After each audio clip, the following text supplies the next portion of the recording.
Good day, everyone. It's Caitlin, and today we are making early 19th century stays for a young lady.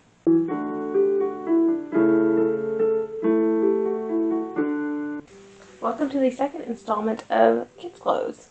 So, we are making stays today. So yes, little girls wore stays.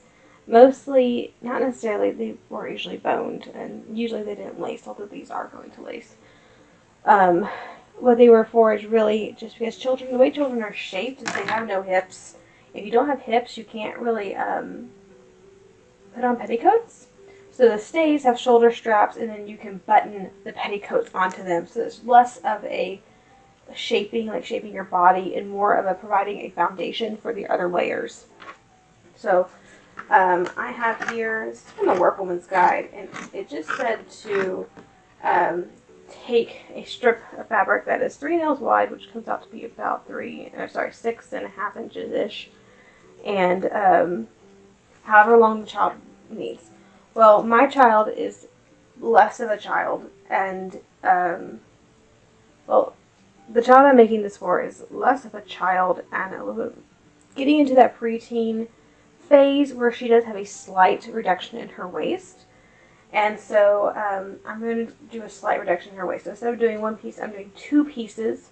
So it's a little bit more shaped like a woman's stays. I'm just not going to do the gussets yet because she doesn't need them yet.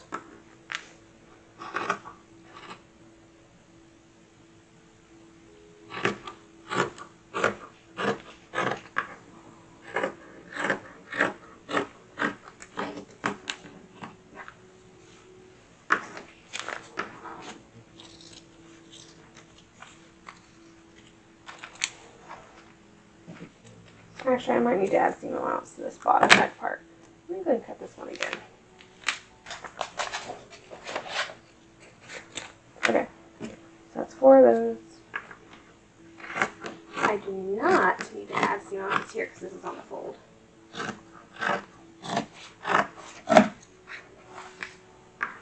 This is basically the exact Workwoman's Guide illustrations that I cut in half instead of doing the whole thing. I just did half of one, so I'm cutting 2 halves.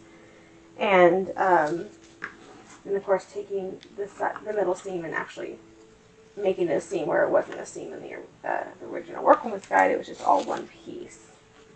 Here's a front. And we're going to just pin these here, and we're going to sew that with a back stitch. Again, I'm still going to need to cut shoulder straps, which I'll probably cut short, and we'll do laces there too. And that way, as she gets taller, she can let that out. The goal of this is to make them fit for a while. Shoulder straps. Let's see. Might as well use this piece that I already used.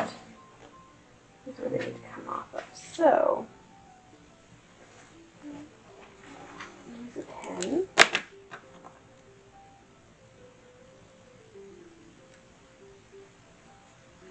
And this will be where my seam allowance needs to be. And typically strips, they can kind of follow that curve of the arm. I'm going to cut them pretty long right now, and then we'll fix it later. There we go. Something more like that.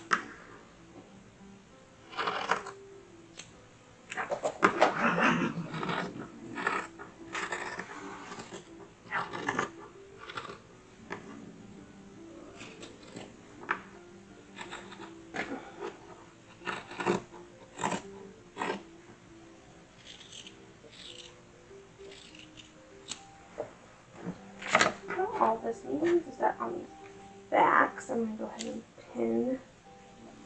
Yeah, I'm going to go that way, so that's perfect right there.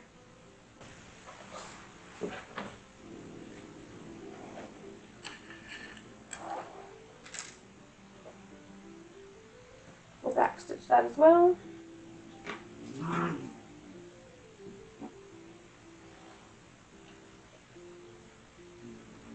Stuff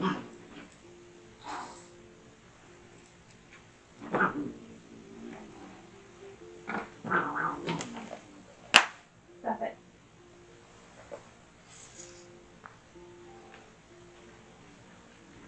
Laura.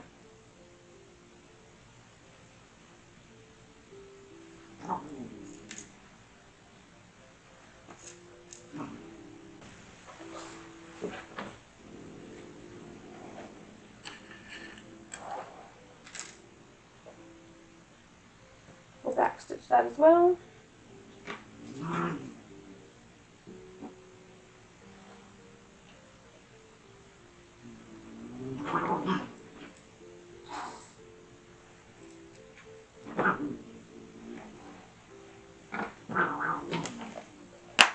Stuff it.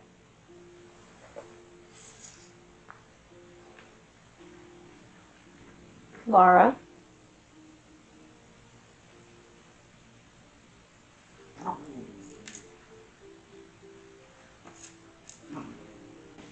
So this at least gives us, and this is basically nearly the entire pattern. Very little sewing. Most of the sewing is going to be putting the cords in. I will probably, I may boning the center back just to kind of give it a little bit more structure. But I haven't fully made that decision yet. I'm going to decide later. But I am going to go ahead and sew these seams with a back stitch.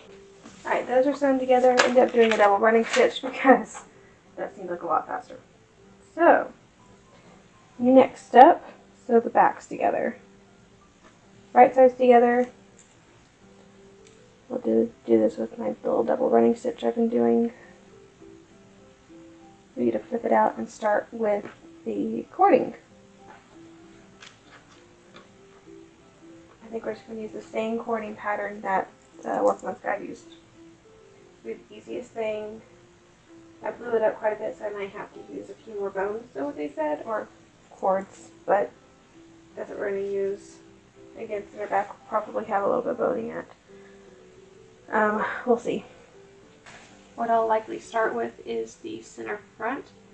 Doing, I thought about doing a back stitch in a pretty color.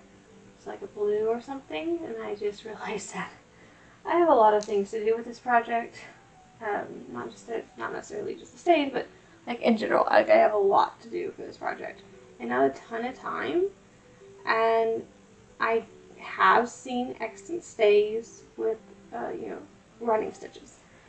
So we're gonna just do that. We're gonna do it. I'm using gray thread, and that's gonna blend in the best with this fabric, which I was hoping to find some drill or something appropriate for corsetry in my stash, and I couldn't. So we're using a very thick linen today, which is not ideal.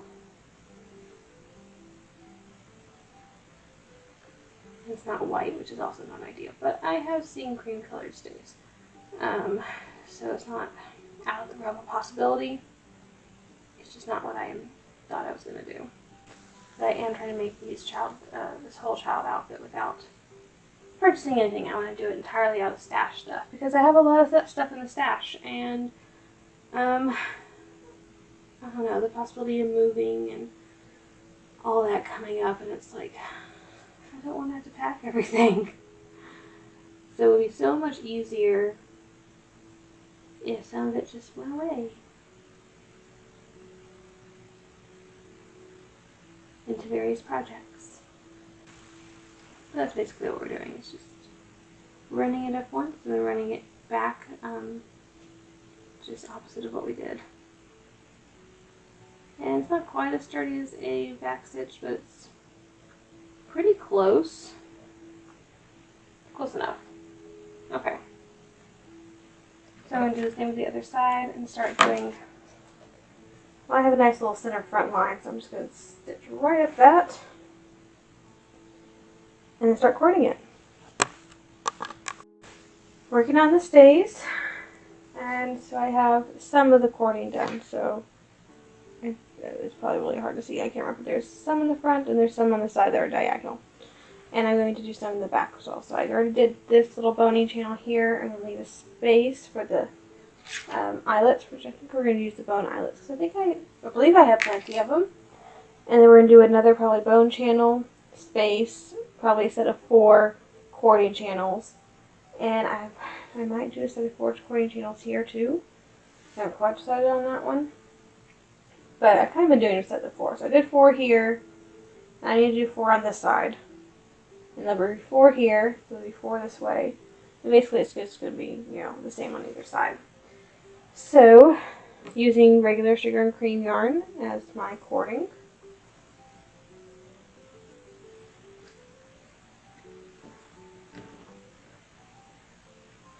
Just snug it all up to the line. That's my center line that I have that snuggled up to. I don't even bother cutting the thread. I just kind of jump over to the next one. So just going to put this one in. Snug it all up to the line. And dip it over.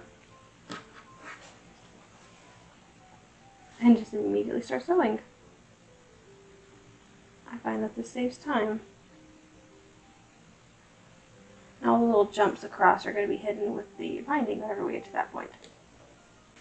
So that's all I'm doing, is just inserting the yarn, basically. And that's going to what's going to give it a structure. What I'm going to do though, is actually kind of round up these edges real quick. I think I decided that what I have here is going to work. So I'm just going to round this out just a hair. I'm going to continue with all this cording I have to do. And then we'll come back for eyelets and boning. I think that'll be the next step, and then of course we'll be binding and it'll be done. Alright, so I got bones put in, cords put in, working a little bit on the eyelets. I just got the back ones done. We're going to do the ones on the straps together. But what I've been doing is been taking a bias bit of the sleeve fabric that I cut and sewing, there it is, it onto the edge of the corset. Stays. It really stays.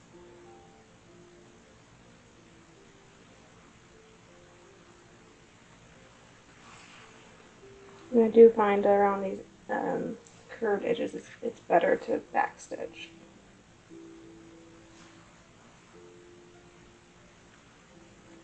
There we go.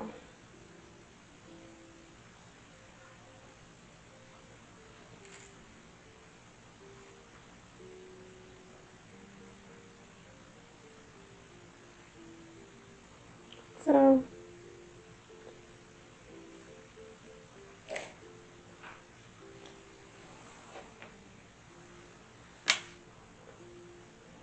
and we're going all the way across the straps and everything, so it's all going to be nicely attached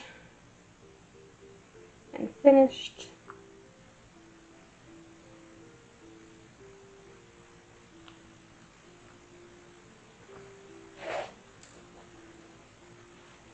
I'm going to pin this.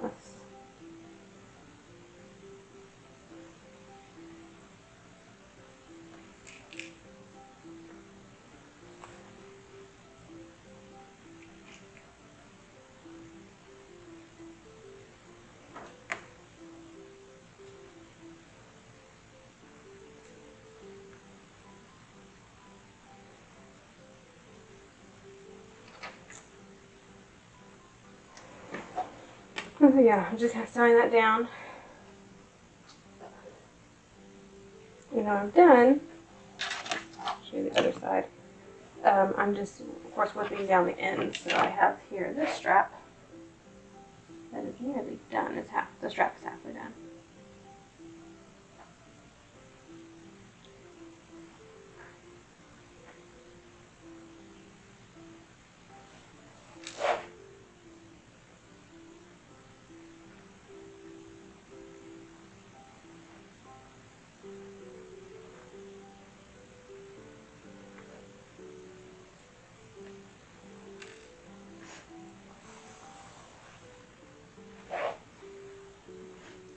So it's all nice and pretty and finished looking.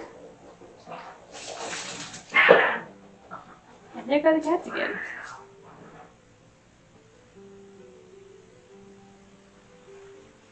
But really, after binding it and finishing the eyelets, it's just getting the lacing together. So we are going to lace the straps. So they're going to be unattached. That way, as she grows, it should, in theory, fit her a little bit longer. And then we'll lace, of course, the back, which, again, in most accents would be, at least children's corsets, would be buttoned instead of laced. But because I want this to last a while, and if it, you know, someone who's going to grow, I figured lacing would be the best way to do that. Best and easiest way, let's say that. Okay. So, the eyelets go kind of like this. My way of doing eyelets, we're doing the bone ones today.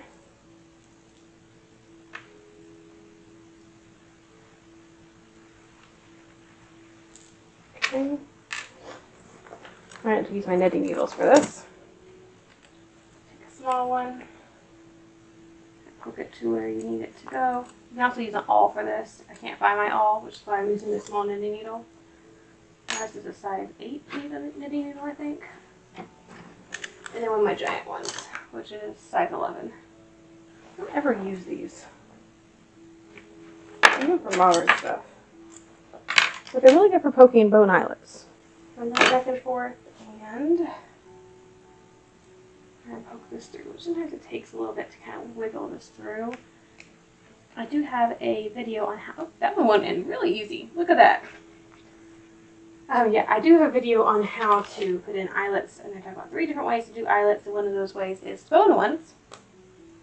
So if you want a little bit more detail about bone eyelets, I will link that video above.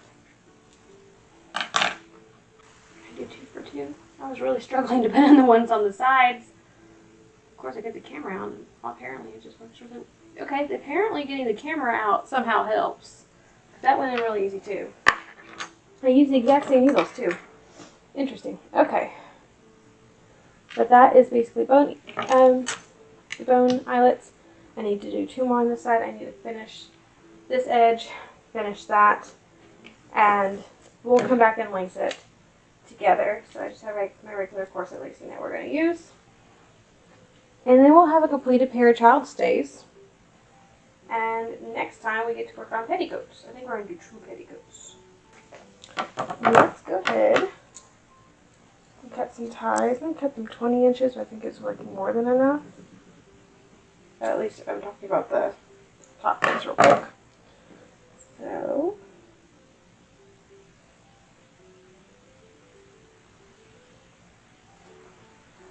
I may need a lacing needle. I'd be able not to have to use one.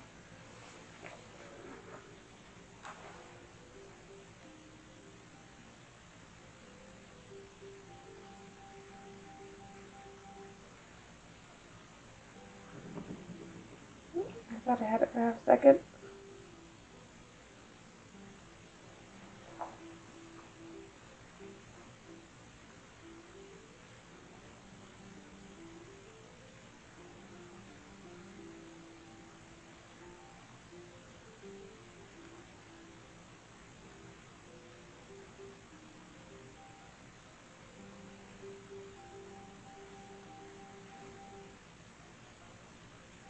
Aha, okay.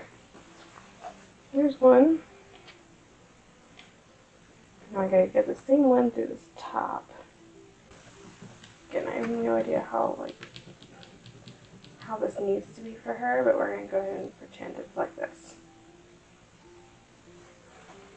That's alright.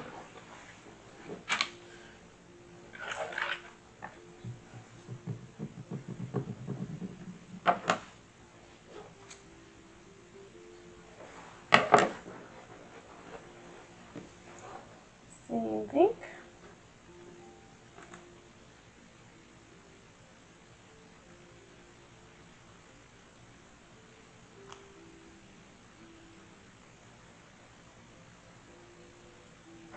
Oh, this is bigger needle. That'll probably be more helpful.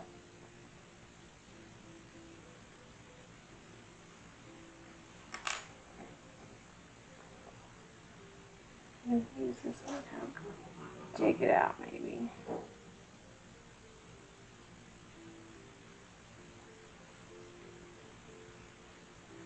Okay. And last one for the shoulder seams. Of course, next we'll have to do the actual lacing, which I could probably just use this needle for that to do like real lacing. Okay. Go ahead and I don't know what's the easiest way to do this. To lace it and do extra laces so she can put it over her head, or lace it every time. And it should fit about like this. So just to go across, down across. That's doubled. Plus, let's go and double that.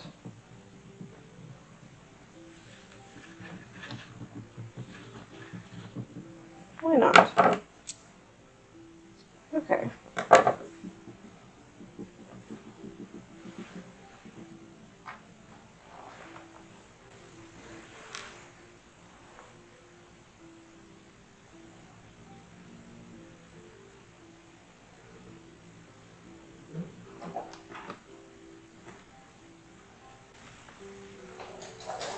Alrighty.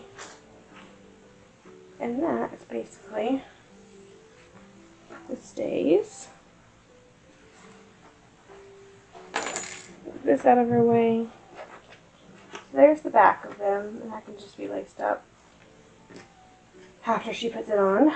And the front, look how absolutely adorable those are. And those are just precious.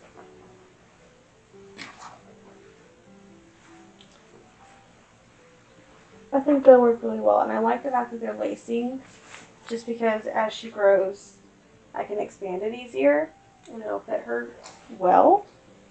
So, hopefully that'll work out. I mean, I just love the little cording. I know it's not showing on the camera as well as it could, but it's nice. And yeah, it's all kind of mismatched with the white and the natural linen and the bone color. It's all kind of mixed up, but it's adorable. And those are some cute little stays. They're like almost women's stays, like the high boned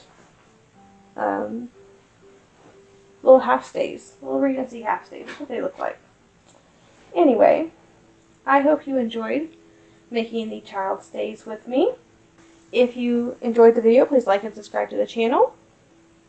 And as always, have a fantastic week, and I'll see you back here on Monday.